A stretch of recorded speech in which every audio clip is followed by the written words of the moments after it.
My name is MashUp and welcome to The Hot Seat. The Hot Seat is an open and honest interview with guests from all different professional backgrounds, talking about their careers, personal lives, the parts in between and what keeps them going. So without any further ado, my guest on this edition of The Hot Seat is Technical Director James Key. James is currently the Technical Director at McLaren. He has also been involved within Formula One for over 20 years and is also responsible for building the new cars. Welcome to the show, James. Thank you for coming on. Good to be here. Firstly, how are you? I'm okay, I'm busy, Yeah, but I'm okay. well, we've got the mid-season break now, so there's still no rest, is there? There's no rest, but it's always nice to get to August and have a couple of weeks where you can put your phone down. Do you have anything planned? Yeah, there'll be a little bit of travelling around, a lot of chores to catch up on, which I haven't done this year. So there's plenty of things to do, but I think a change is as good as a rest. So. And how has the past year been for you? I mean, in the midst of this pandemic, and obviously the previous season had just started when we went into the coronavirus pandemic. And how has it all been? How did you sort of cope with it? Well, it's been, I mean, from a sport point of view, it's been enormously challenging, as it has for every industry and every sport and so on. But like you say, it came in last year. We literally just started the season, in fact, out in Australia, and news of this thing was sort of beginning to become more and more serious. And of course, things shut down very quickly when everyone recognised that it was a problem, and that included our sport, like other sports. So there was a period of uncertainty there. But I think what was good is the sport reacted very well by making some pragmatic decisions on how we could progress. And from a team perspective, we got together and made pragmatic decisions too. So we ended up with hundreds of people working from home, which was, very different environment that compared to anything we've been used to. We had to design entire cars working from home, and that was a great experience actually, because it kind of showed that things can be done in a different way. And I think there's lessons that we could learn from that to carry forward. But it did lead to a very odd environment and a very challenging one, but one that we kind of survived, and I think coming into this year and having a more normal season, we did get a season last year, but we started a more regular type of season, happily in 21. Although we're still within the pandemic, we're adapting to it, we're working in a way that accounts for it, and we're kind of getting back to a form of different normality, I suppose. And was it strange, obviously, because you went to some of the races last season as well? Obviously, a lot of the races are packed with loads of fans. Was it a strange feeling not having anyone there and it's just literally the team and the drivers? Well, it is, because I mean, it was doubly strange, really, because not only were there no spectators or guests, so it was a very empty, very quiet environment, but each team was in its own bubble as well. So we all, the sport was very strict on how we should operate as a sport, and very, very sensibly so. So you couldn't really interact with other people that you knew, because you had to sort of operate within your COVID-safe bubble of people. So it was definitely a different environment, but and it's great to see some crowds coming back now. Where I was at Silverstone a couple of weeks back, and it was a fantastic atmosphere. But interestingly, you got to Sunday and you got into the race, and all of those things just disappear, and you're just heads in on what you're there to do, which is go and race cars. So it was a strange environment, but when you're actually racing, it didn't feel that different. So I'd like to go back in time now, James, to when you were growing up. So my first question to you is, what does sport mean to you? Oh goodness, it's a really good question. Because I think it can mean a lot of things. In a Formula One perspective, I suppose it's a great challenge, not just for drivers, but for engineers, and for many disciplines actually, where you have direct competition and you can see regularly how well you're doing. So if you're a competitive person, I think it's a great environment to be in. I think in general, though, it's one of those things, and we've got the Tokyo Olympics are happening this year, for example. Right. Where international communities come together. That's the same in F1. We travel the world, and you just share a passion for something which isn't related to where you come from or who you are or whatever. It's a very human thing, I think. And to be involved in an international sport where you do get to see all these different cultures, but exactly the same passions and fan bases and interests. Just shows that we're actually all very similar. And I think sport's a great ambassador for that kind of behaviour and understanding. No, absolutely. And before becoming an engineer yourself, when you were growing up, did you want to become an athlete yourself in any form of sport you aspired to be? I always loved watching sport. I did like the competition because it gives you kind of, at a very basic level, which is always good for me, it gives you a very obvious target to go for, and it gives you kind of a mission, I suppose. So it's not kind of a day-to-day thing that you're doing. You've got an event which you've got to target and so on. So the idea of sport always interested me in that respect. But when I was young, I wanted to be either an astronaut or a racing driver. Wow. And I failed at both of them. But I got close, I suppose. Well, you haven't done so bad now. No, but that's what I wanted to do when I was very young. Yeah. So, just going back as well to when you were obviously a lot younger, and you studied mechanical engineering at the University of Nottingham. Was it from that moment you wanted to get involved within Formula One? No, it wasn't actually. I wanted to get involved when I was about 12. Okay. So it was very early. My dad is a technical guy. He's an engineer in the petrochemical industry, and he also travelled along with his industries and did many interesting big projects all over the place. And he kind of got me very interested in cars because he was a bit of a car fanatic as well at a very young age. Like when I was 2 or 3, he was tinkering around. I'd always be buzzing around with him. He took me to some races as well. I watched some rally cars and this sort of thing. So I already had an interest in cars and in engineering and technical things because he was a technical person. So he was a great role model in that respect. And I think I absolutely remember the first Grand Prix I watched on TV was 1984 European GP at Brands Hatch. And Murray Walker was commentating, legendary Murray Walker. That's right. And he made it sound so incredible that I was just hooked instantly. And from that day, I watched pretty much every Grand Prix for years, and kind of recognised, a few years later, when you're getting to that age where you've got to start to decide what you wanted to do, that I wanted to be involved in motor racing, and ultimately, if I was lucky enough, Formula One. So obviously, you've mentioned your dad was your sort of role model with cars and rallying. He's taken you, while you were growing up. But in particular, why engineering? What do you enjoy about engineering? Because obviously, on TV, we see a lot of the races. It's mainly the drivers we see. Yeah. But there's, obviously behind the scenes, a lot of work goes towards creating the car. So, what do you enjoy about engineering? I think there's a couple of levels to that. I guess in Formula One the racing is obviously what we're there to do, and it's the end product of what we do. But the vast majority of it, behind closed doors, because it's all kind of very secretive, and we're all a bit jealous regarding our IP. Actually happens back at base. That's what generates everything you see at the track ultimately. On the technical side, on the engineering side, and this is a lesson I learned from my dad, but also something I recognised growing up within a technical environment, is that it's something we're good at in the UK. We are historically have been great technical people. It's not a well understood industry, particularly though. And the word engineer is used for many, many different disciplines, and actually if you take it as a pure engineering, it is taking, I suppose, scientific theory and the things around you and generating something, it's applied science, I suppose, generating something new. So the internet is engineering, a mobile phone is engineering, a racing car is engineering. So it's actually an enormously influential subject. It kind of defines a lot of what we do, but we don't ever talk about it in that context. And I think what attracted me to being able to have that sort of influence is that you could the creativity involved is very high as well, because you can take an idea of your own and not just draw it or write it down or whatever, but actually create it.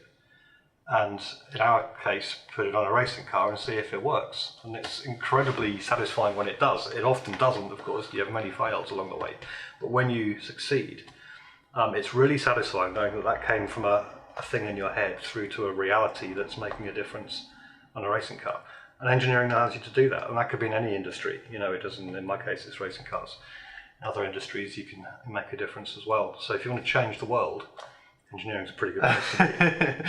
So, just on that subject still as well, so back in, I think it was in 1998, you got your first sort of breakthrough, not as a technical director back then, but I think it was for Jordan at the time.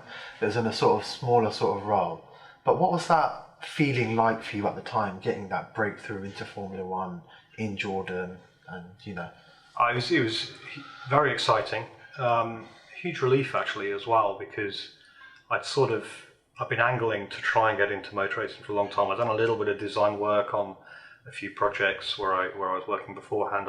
I sort of skewed my degree towards topics which were related to motor racing and automotive engineering, not just so I could write it on my CV, but so I could learn it. You know, I could try to understand the thing that I'm interested in. And there was an opportunity that came up at Jordan. It just so happened that the skill set that I kind of had actually matched quite well to that role.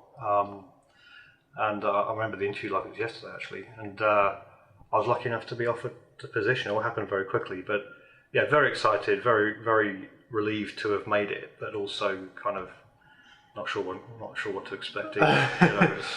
You know, a little bit nervy. But that's it. It's just taking the leap of faith, isn't it? Just like how you've just described. Yeah, you've got to believe in yourself and hope that you can do it. And if you can't, at least you gave it your best shot. You know, so that's where I was. But then fast forwarding that to 2005 now. So again, the team back then, MF1 Racing, you actually got your breakthrough as a technical director there. Did. And if I'm correct as well, you were actually one of the youngest technical directors at the time. I think with being 33.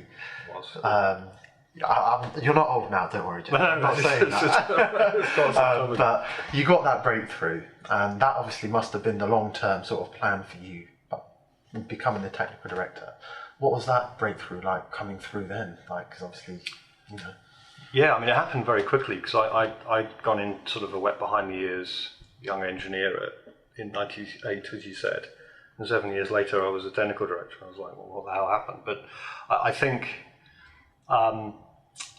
I started off at the racetrack, so I feel I was very lucky with that really, because that's the sharp end immediately of F1. So when I joined Jordan, within a couple of days I was already out at Barcelona testing, and then a few weeks later I was in Australia for the first race. So it happened very quickly, but that's the environment I was immediately in and how I learnt what the sport was.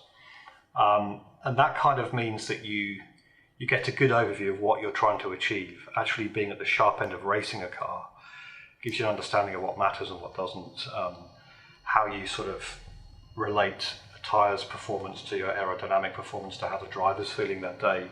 You know, all the ingredients, which are all very separate engineering disciplines, that come together to make a car. And I think that educated me very well. I was also lucky enough to be working with some fantastic people who I learned a huge amount from. So when it got to a point and I was offered the role of TD, it was circumstances really at the time in that team that made that opportunity come up. I felt I was still missing a lot of detailed knowledge on certain areas, but I did have that general kind of performance overview of what it takes to make and race a car, and that was probably the most important knowledge I needed. So it was great to have the opportunity. It was very difficult. The team at the time, you know, it was small. It had gone through a rough patch. It was some way off the front of the grid, you know, lap time wise. But it was a great opportunity to play a part in rebuilding that. And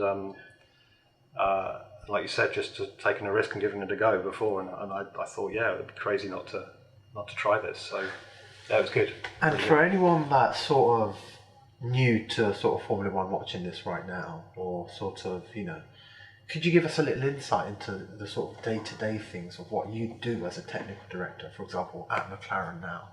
Yeah, so I think it's changed a lot over those years. You know, it's almost been 25 years now, and I think my kind of desire was to go designing cars, which kind of is what a TD really used to do. It direct the design and development in detail of a car, which is really what sparked the ambition, I suppose, to do this for me, because it was this creative topic. The reality is, particularly now, is that F1 teams are very big entities. You know, even though we're in a cost cap, you're still talking about hundreds of millions of pounds a year to go racing 20, 25 times. So it's huge business. There's a lot of complexity. The standards are really high. That's the fifth thing I did notice when I got into F1 is how high the standards were, how military style it was as an operation. And really, as a TD, you're playing your role on the technical side of orchestrating how that process works. So you've got, you're racing your car, you've got your production side, for example, the manufacturing, which is pretty full on. You've got your commercial aspects of it as well. It's a very big commercial side to F1. But from a technical point of view, we're actually generating a car and its design and its performance and so on. You're kind of orchestrating how that works between the various departments, making priorities, making big design decisions when they come up, but trying to also push out the day-to-day work to the experts. Everyone's got a speciality, they've much better expertise than I have in their particular areas. So you're pulling that together and trying to set the scene for what hopefully will give you the best car you can make. And I don't know how to explain that particularly easily, but that's kind of what you're doing. You're managing a very large process. So is it fair to say then that obviously the drivers are yes, they're going out there racing, but is it fair to say that most of the job is actually behind the scenes creating it? So the drivers are Yes. Would you say it's more of a 50-50 split with the driver and the technical side behind the team, or would you say it's more the people behind the scenes that have to sort of produce it, and the driver just goes out there and basically tests it? Well, no, I mean the driver is a team member, so they have an impact, they have an input as to what we do. They're not technical people, but their expertise obviously is driving an F1 car, which is an extraordinary skill to have. But they're some of the few people who actually feel what we're doing. We quantify it in numbers.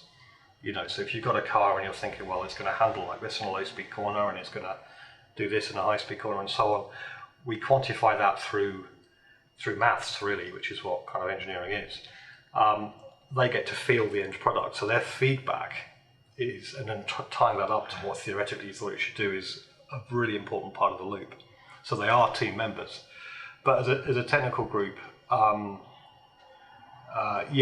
think, as F1 stands now, the success of your team is really a function of the performance of its car, predominantly. So, I'd say a large part of what we're able to do at the track is due to the car and the way it's run. Now, obviously, over the years, you've worked with a number of different drivers, the likes of Daniel Ricciardo, who you're working with now again, from your previous days at Toro Rosso, Carlos Sainz, Max Verstappen, Lando Norris even now, who's a very big prospect in Formula One. Who have you enjoyed working with the most? I don't know, I'll probably be careful here because, obviously we're working with people now and Lando and Dan are doing a fantastic job for us.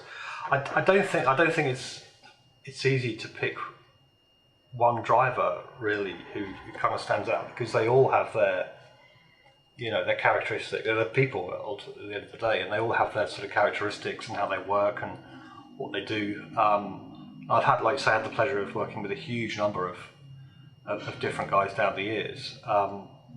So I don't have one particular one that stands out. I mean, certainly I spent a little time as a race engineer. I was a test engineer and race engineer at Jordan before, just a couple of years before the TD role came up. And I race engineered a guy called Takuma Sato, who's a Japanese driver. He's done really well in IndyCar since then. I haven't seen him for many years, unfortunately, but we shared, it was his first year in F1, and that was the first year for me to race engineering a car, and we shared a really sort of interesting journey through that year, culminating in some critical points at the Japanese Grand Prix of all places at the end of the year.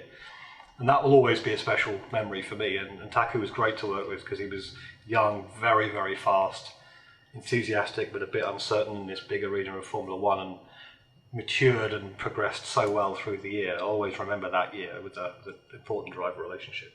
But the others are equally great. I've worked with some fantastic guys. No, absolutely. And you've been in Formula One for a very long time now. But have you ever, throughout your career, James, had any sort of low moments where you have just decided to just walk away and, start over in something else? Have you had any moments like that? Yeah, I mean, it's a really high pressure environment. I think any sport, particularly of that nature, where you've got a certain level of control over what happens, but there's so many different ingredients into being successful that it's not always there. Answering to billionaire team owners, all this sort of thing, a lot of pressure. So it does get tough sometimes, and I think certainly in the earlier periods of my career, I never doubted I wanted to do it, but there were times when I thought, geez, can I keep doing this? The hours are so long, pressure's high. It's not, we're going through a tough patch at the moment. The car's not quick enough, or we've got issues or whatever. There are times when when you question if you can keep going. But I think if you have enough kind of belief and you can disassociate short-term issues from a wider picture, then it kind of helps you through those tougher times. And how have you, throughout your career, how have you dealt with setbacks? Whether it's as a team, for example, the previous race in Hungary, we saw, unfortunately, Lando Norris crash out, and they were off to a very lovely start. That's a great start. Great start, by the way. But how do you deal with these setbacks? Obviously, because you've worked so hard, making the car for the weekend, and how have you dealt with it? I think there's different things to deal with when you have a setback. You've got the human aspect of that. So you could have some very disappointed people around you. They may be people who are awaiting a result from a guy like me to say this is what we're going to do about it, or this is what happened. And it could be the people who are working with you or for you, who are like, geez, we've worked so hard now and it's failed. What do we do? So I think the thing that's probably foremost in my mind when dealing with a setback is getting the human aspects of that right, such that we step back, we think rationally and logically about what happened and why, how we can make sure it doesn't happen again, and how we can fix it now. A situation like the Hungary accident in the first lap, for example, you can't really plan for. That's just disappointment. But when it's something from, something the team has tried to do and it hasn't worked out, or there's some budget issue or something. I've worked with teams where budgets were very tight and suddenly you couldn't do the thing you were planning to do, and you've got to change everything around and explain to people why. Then I think you've just got to kind of communicate very clearly, stay level-headed, even if inside you're really frustrated or a bit angry about something, but project a level-headed approach to everyone else and just find a solution and move on. And I think if you can get guys on your side by looking after that human aspect of a setback, such that we're all pushing in the one direction, everyone's comfortable with the fact that we've got to do something and get it shifted, and it's not a blame game or anything like that, then that often works best, I think. And obviously as well, there's that talk throughout the past year with what's happened, with the Black Lives Matter and, racism in sport as well. There were talks of obviously Formula One are planning to introduce more roles and trying to get more diverse backgrounds involved. But what else can we do as a sport in Formula One to try and increase that diversity? I think we've got to be careful here, because I think positive discrimination is not the way it should be seen. For me, the right person for the job is what really matters. I think the problem that we often have, particularly with something like F1, is engineering tends to be a guy, rather than a girl. Often young guys, because they've just come out and they can program and they understand the latest technology and this sort of thing. So it's a little bit kind of contained. So I think rather than doing ourselves a disservice by saying, well, we need to get a few more female engineers and we need to get a few more of this and that, we should say, look, let's just spread the net a lot wider and see who we can get interested in this, such that it's all done in a way which is genuine. The more diversity we can get, the better for me. It's an international sport. We do have very diverse workforces. Even though, I worked in Italy with my previous team, with McLaren here, we're based in the UK. There's a huge range of nationalities that work in the sport anyway, because it's some of these international things. I think that's a really positive thing, and perhaps we could spread that news further and welcome more people in, in that respect. But I think diversity absolutely important. There is, I'm sure, more we could do, but we need to do it in a way that says, we're not picking this guy because of his skin colour or because of his religion or whatever. We're picking him because he's the best person for the job, which means anyone can do it. And I think that's the right message to send out. Oh, absolutely. And for someone that aspires to be in Formula One, let's say, for example, if someone wants to become a driver, or let's say a future TD like yourself, what advice would you give to them? How would they start off? I don't think there's only one way of doing this. It really depends on what you'd like to do. I mean, one thing my dad taught me is, I remember him saying it to me actually, is if you want to do something badly enough, like really intensely, then you will ultimately be able to do it. There's nothing that can stop you if you're absolutely desperate to go and achieve something. And I think that's probably a bit too intense to be a TD or something like that. I think that kind of, it's a good message to have, because it means there's no real barriers there if you're prepared to go through a hard slog of achieving a goal.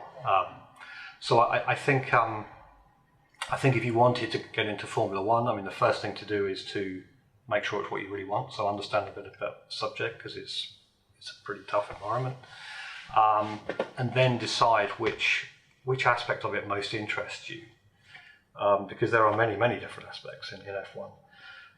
If it's technical, which technical discipline is it? Do you want to be a designer? Do you want to be an aerodynamicist? Do you want to be on the control system side? There's many different types of work you can do. And if you've kind of got there, or you're not quite sure, but still you want to be involved in, let's say, the technical side, then begin to kind of think how you can learn the trade a bit, so you can at least identify what you want to do. I did a Mech-Eng degree, mechanical engineering degree, and that covered all the bases really, because it was design, it was fluid dynamics, it was computer modelling. So I think having that sort of broad base is good if you're not sure, and then you can kind of pick and choose from there. The one thing that makes a difference, though, for me, I've seen many CVs over the years, is if you want to get into the sport, you've kind of got to show that you've done more than just done what everyone else has done. If everyone else has got a good education, that's great, but you could have 100 people who've done that. If you go and volunteer for a Formula 3 team over race weekends and do some work for them, if you have tried, some of your own designs at home maybe, or whatever, you've gone the extra mile because you have a passion for it. That really shines through when you see a CV. And a lot of guys that I've spoken to over the years have impressed me with their self-generated knowledge and enthusiasm for it. Oh, brilliant. I've got a question now that might make you think a little bit, so can you give us 3 different things that people don't know about you already, James? Crikey. Well, there's probably not that much about me around anyway. Goodness, what can it can be absolutely anything. Okay, I left home at 16. Okay. So yeah, I was just to go and pursue a career. So that's probably not well known. I did leave home, which I wasn't expecting, but we agreed would be actually the right thing to do, to get into an industry early rather than go through the process of A-levels, because I wasn't a great fan of school, I have to admit. So that I did. What else? I used to play ice hockey. Oh, you're an ice hockey. Yeah, which people are always amazed at when I tell them. What else have we got? You're doing well, by the way. Yeah, two random facts. All of my previous guests have always struggled. Okay. So you're doing well. Okay. When I retire, I'd like to have, being generally serious, a little sort of microbrewery and do craft. Really? Thing. I'd love to do that. Yeah. Yeah. Maybe write a book as well. Okay. So yeah, lots of other interests that I'd like to do if I can reach that point. Oh no, that's lovely. I didn't know about that, so it's always good to know. So but how? Also, the other question as well I have for you as well, outside of Formula One, how do you switch off? What do you like to do that do in your spare time? What do you enjoy doing, James? I like to. It's important to switch off, particularly after a long haul like we've had at the beginning of this year. I do like to get away. I mean, I love the countryside. It's such a peaceful little sort of oasis of sanity compared to day-to-day rough and tumble of F1. So I like to get out. So I love to travel. I read an awful lot. I'm still a bit old-fashioned. I still read books, but I find that very relaxing as well. So yeah, many different things which are just extremely relaxing. Very therapeutic. Gardening even. That sort of thing. So really basic stuff. But there's nothing specific. It's all more just returning to a bit of normality for a while. that always helps me. Yeah, and I think with obviously the role you have, it's nice to just wind down, isn't it? And I guess if that's the therapeutic ways you find, winding down, it's great to hear. It's great to hear, Yeah. So, and just quickly as well, how do you? So far, obviously, we're in the break now, summer break. But how do you sum up the season so far? I think we can be reasonably pleased with the start of the season. We've scored, other than the Hungary race, we've scored points everywhere.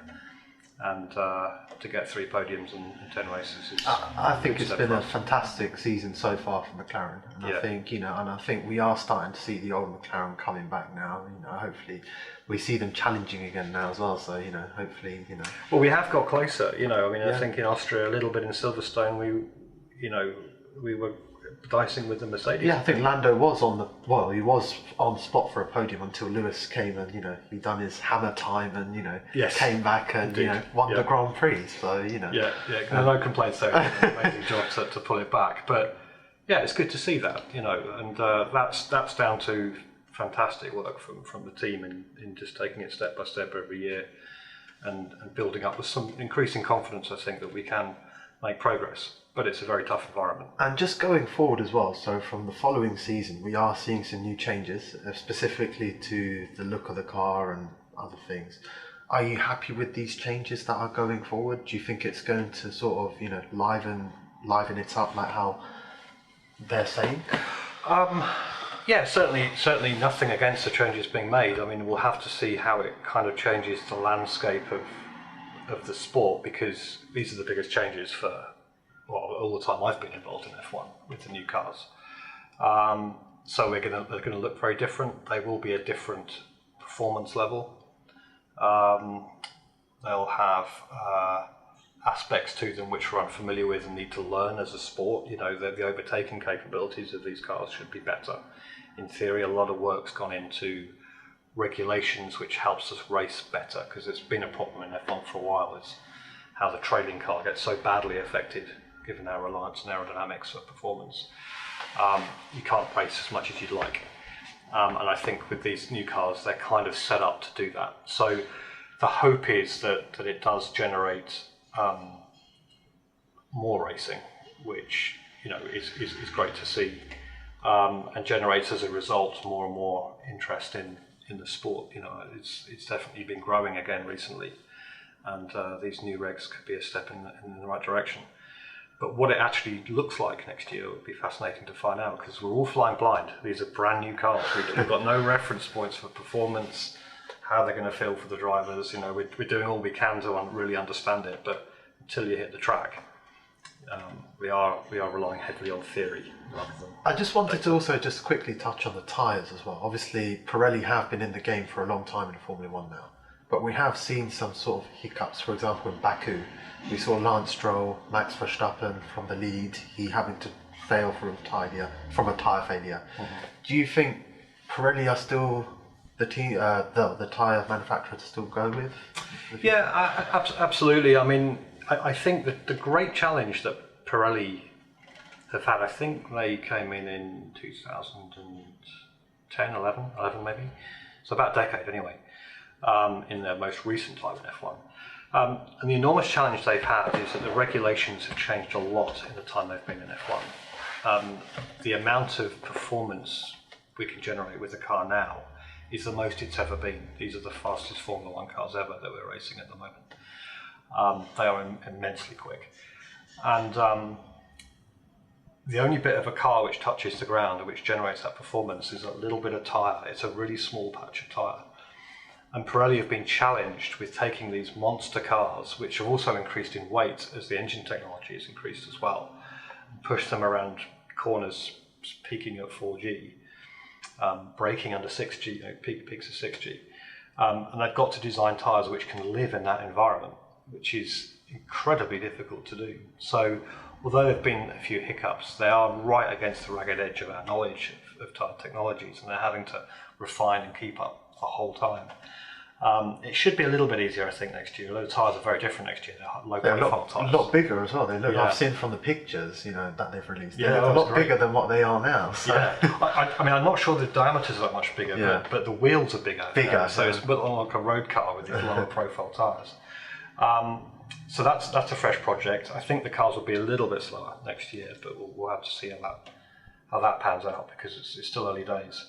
But they've had that challenge too. It could be that's perhaps easier to manage if the car speeds are a few seconds down. But I think the environment they've hit is probably the toughest for any tyre developer and supplier in F1 ever, because it's just the speed's incredible. And just my final question to you, James. So my final question is, so to anyone that's listening now or will tune in at some point, what advice would you give to them? We're still in a pandemic as well, so what advice would you give to them?